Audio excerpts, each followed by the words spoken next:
بسم اللہ الرحمن الرحیم۔ السلام علیکم۔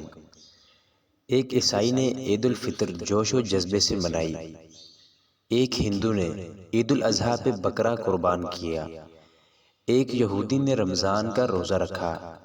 کیا آپ نے کبھی ایسا سنا؟ نہیں نا، تو یہ کیا ہے؟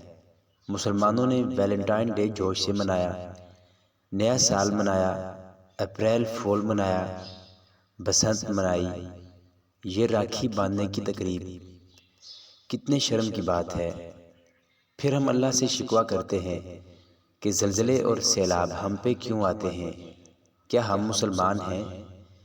کیا ہم دعویٰ کر سکتے ہیں کہ ہم امتی ہیں حضرت محمد صلی اللہ علیہ وسلم کے؟ اس بارے میں ضرور سوچیں۔ کیا یہ صحیح ہے کہ آپ پسند کرتے ہیں کہ کوئی آپ کی بہن بیٹی کے ساتھ ویلنٹائن ڈے منائے؟ اگر نہیں تو اس بے حیائی سے باز آ جائیں۔ وہ لوگ ہمیں محبت کا درس کیا دیں گے جو اپنے کتوں کو تو ساتھ سلاتے ہوں لیکن اپنی ماں کو اولڈ ہوم چھوڑ آتے ہوں۔ ویلنٹائن میری جوتی کی نوک پر۔